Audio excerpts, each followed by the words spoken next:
Estamos aqui no meio dessa vegetação cinzenta, sem folhas.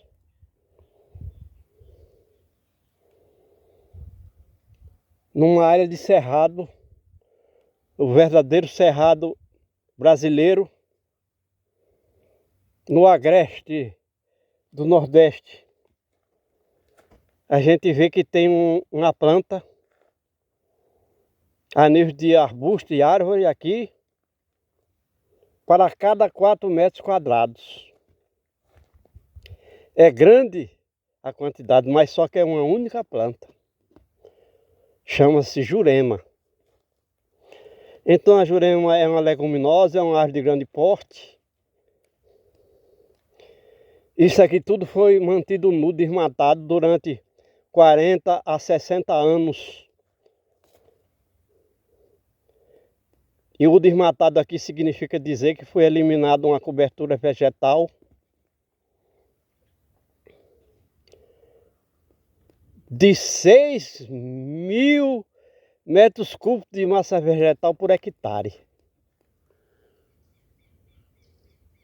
Uma grande variedade de plantas a nível de árvores e arbustos. E no meio dessas plantas, quando o espaço permitia, nascia gramíneas, relva, o chamado pasto do gado. Então, enquanto o homem eliminou todas as plantas a nível de árvore e arbusto, árvores e arbustos para abrir espaço para os campos de lavoura e de pastagem do gado, e considerando que a planta é autótrofa, converte os elementos da natureza em matéria orgânica,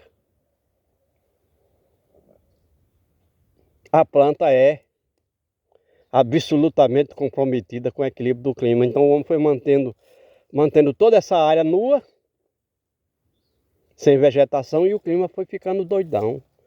Foi entrando em desequilíbrio, em colapso. Ou seja, o solo foi desaparecendo, porque o solo nu é solo morto, pela própria intempéries. E a gente sabe que mais de 95% da vida na Terra está no solo. E nós estamos nos referindo principalmente à cobertura vegetal. A gente sabe que, por isso mesmo, a cobertura vegetal dentro dos oceanos, que cobre 71% da superfície da Terra, é insignificante, porque lá no chão do oceano, no fundo do oceano, a luz solar não chega. Lá não tem solo orgânico mineral vivo. Lá não tem água doce, porque a gente sabemos que é água doce. No estado líquido que vem da chuva é o terceiro elemento da natureza. Então nós estamos aqui nessa área mostrando como a vida foi modificada aqui pela presença do homem. 400 espécies de árvores e arbustos que existiu aqui no verdadeiro cerrado brasileiro, que é o cerrado nordestino. Hoje resta no máximo 2. E aqui predominantemente a jurema, que por ser uma leguminosa, consegue tirar o principal nutriente das plantas do ar, que é o nitrogênio. Mas nós não estamos aqui para falar da jurema, nós queremos falar do umbuzeiro, que é uma árvore de grande porte aqui do cerrado. E uma das características do umbuzeiro é porque ele consegue, durante as chuvas, captar água e armazenar no corpo, principalmente nas suas raízes.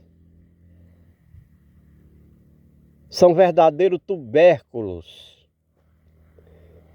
O volume de raiz que existe no umbuzeiro é maior do que o volume do seu próprio corpo, do restante do seu corpo, da parte aérea. Mas nós estamos no mês de novembro. E era tempo do umbuzeiro florar. Era tempo de umbu. E aí nós mostramos aqui a parte aérea do umbuzeiro, tudo pelado sem folhas.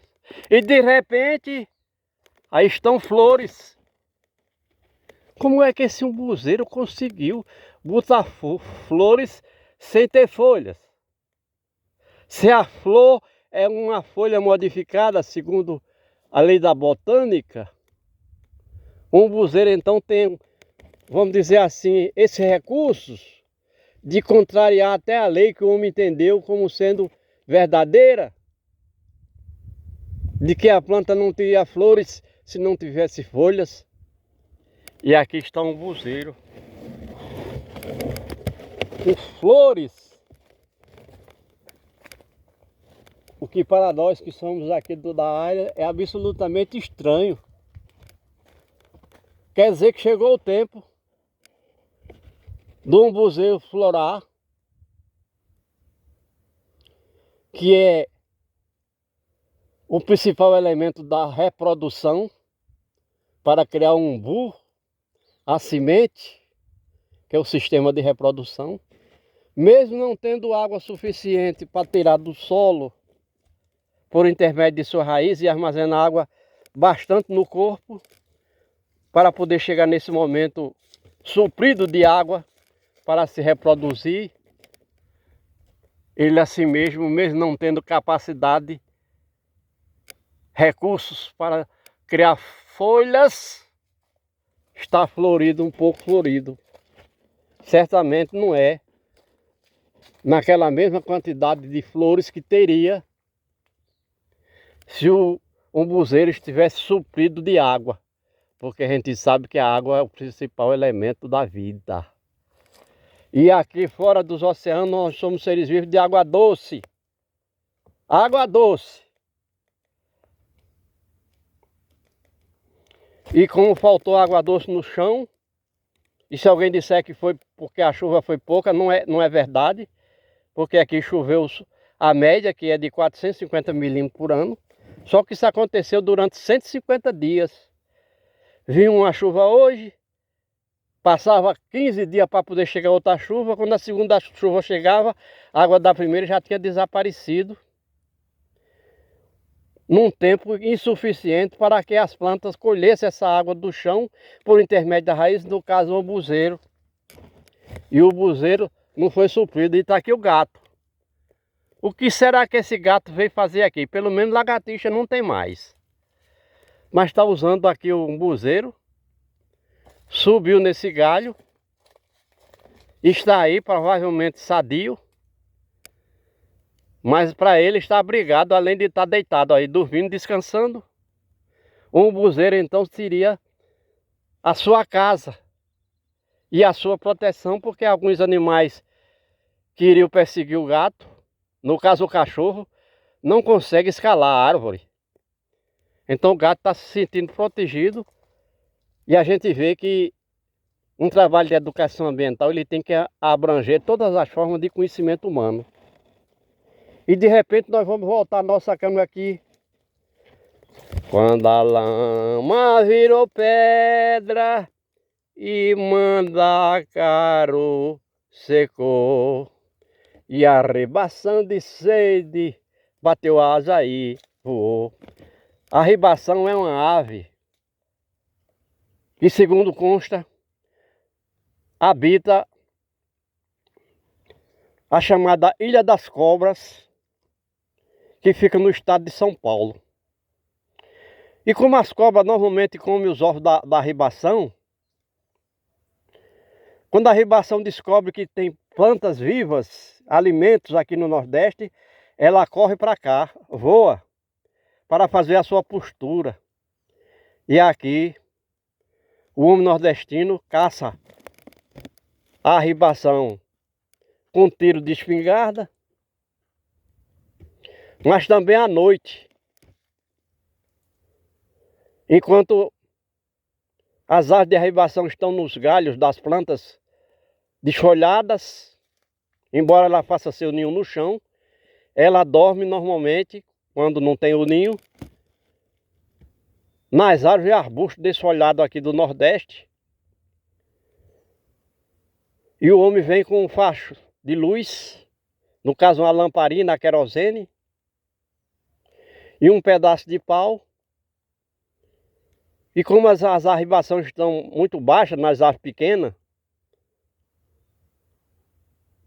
o homem vai abatendo a arribação no cacete, no pau.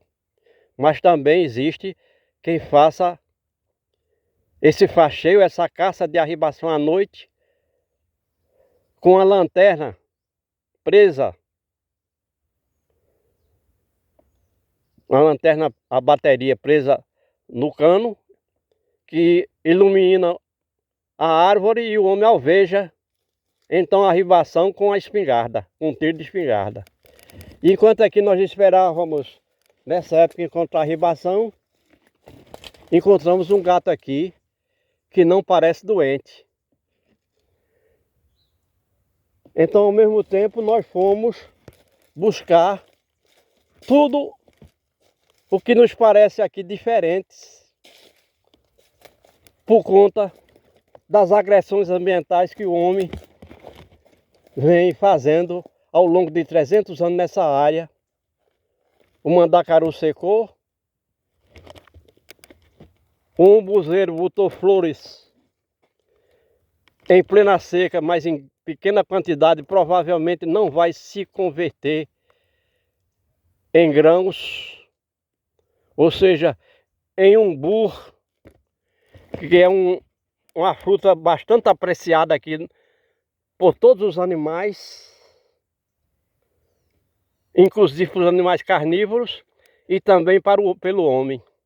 Então nós estamos nos surpreendendo, embora seja tempo de floração do umbuzeiro, a chuva aqui desapareceu, fugiu a água e o umbuzeiro não conseguiu captar água suficiente para botar uma carga, ou seja, carregar bastante com frutos, que seria o seu sistema de reprodução.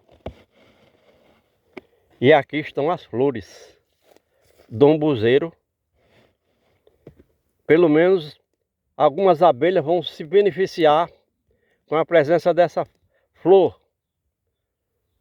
Mas nós não temos certeza se essa flor vai se converter em frutos, em sementes, em reprodução. Então a gente vê o umbuzeiro aqui, provavelmente já tem mais de 80 anos de existência aqui, não consegue crescer mais, porque durante muitos anos a gente disse que isso aqui foi mantido sem vegetação para os campos de lavoura e de pastagem do gado, ou seja, o terreno nu. E as plantas têm um sistema de associação, de troca de benefícios. E quando o homem desmata dessa forma, isolando, no caso, o umbuzeiro, ele não conseguiu se desenvolver satisfatoriamente. E decorridos seus 80 anos de existência, já não consegue se reproduzir, porque não consegue tirar do ambiente os ingredientes, os elementos que constituem a vida, principalmente a água. A água, se não é tudo para a vida, é pelo menos 50%. É no mínimo 50%. Então, quando tem menos de 50% de água no corpo da planta, ela vai secar e vai morrer. Imagina um cacto secar por falta de água. Porque doença realmente não existe. Então aqui está vendo um caso, o fato de o homem manter isso aqui sem vegetação durante tantos anos, e depois que algumas plantas conseguiram voltar para cá, já não consegue se manter naquela troca de benefício entre elas. E o cardeiro, mandacaru, que diz até que flora na seca, está aqui morto, secando por conta das agressões ambientais provocadas pelo homem durante seus 300 anos de permanência aqui. E a gente assiste agora um acontecimento chamado COP30, envolvida, segundo consta, pelas mudanças climáticas, tentando trazer conhecimento ao homem para que essa mudança climática estacione. Era previsto um aumento de 1,5 grau na temperatura do planeta e isso vai ultrapassar, o que vai trazer transtornos irreparáveis para o clima se equilibrar e manter a vida na Terra. E a gente vê até o chefe de governo brasileiro que está acolhendo a COP30 em Belém do Pará, pregando 2 campos diferentes para o equilíbrio do clima, pregando que tem que mudar a fonte de energia, tem que mudar o sistema de uso da energia de combustíveis fósseis para a energia limpa. E ao mesmo tempo, na mesma área da Amazônia, o governo brasileiro está tentando explorar petróleo. Segundo os cientistas, é a única área do mundo onde um pingo de petróleo iria destruir todo um sistema biológico. Então o petróleo está nas entranhas da terra e o homem vai perfurar um poço e vai extrair esse petróleo para cima da terra, ao alcance do homem, para usar como combustível. E ao mesmo tempo, se o petróleo é um lixo da natureza, com certeza onde ele estiver não tem vida, porque onde estiver petróleo não tem água potável, não tem atmosfera respirável, não tem vida. E o homem está tirando esse petróleo que está guardado há milhões de anos nas entranhas da terra, tirando através de um poço para destruir a vida em cima da terra. Então nós estamos vendo o nosso governo entre a cruz e a espada, pregando que quer fazer essa mudança, essa troca de fonte energética suja, que é o petróleo, o gás, o carvão, para a energia limpa. E ao mesmo tempo está explorando petróleo, porque o petróleo brasileiro, que é tirado do oceano, vai se esgotar nos próximos 10 anos. E o Brasil precisa então de petróleo para permanecer destruindo o ambiente. E ao mesmo tempo ele chama isso de progresso. Então o homem é isso, está aqui o resultado de que o homem, através do seu conhecimento, usou esse conhecimento a serviço da morte. Envolvimento insustentável.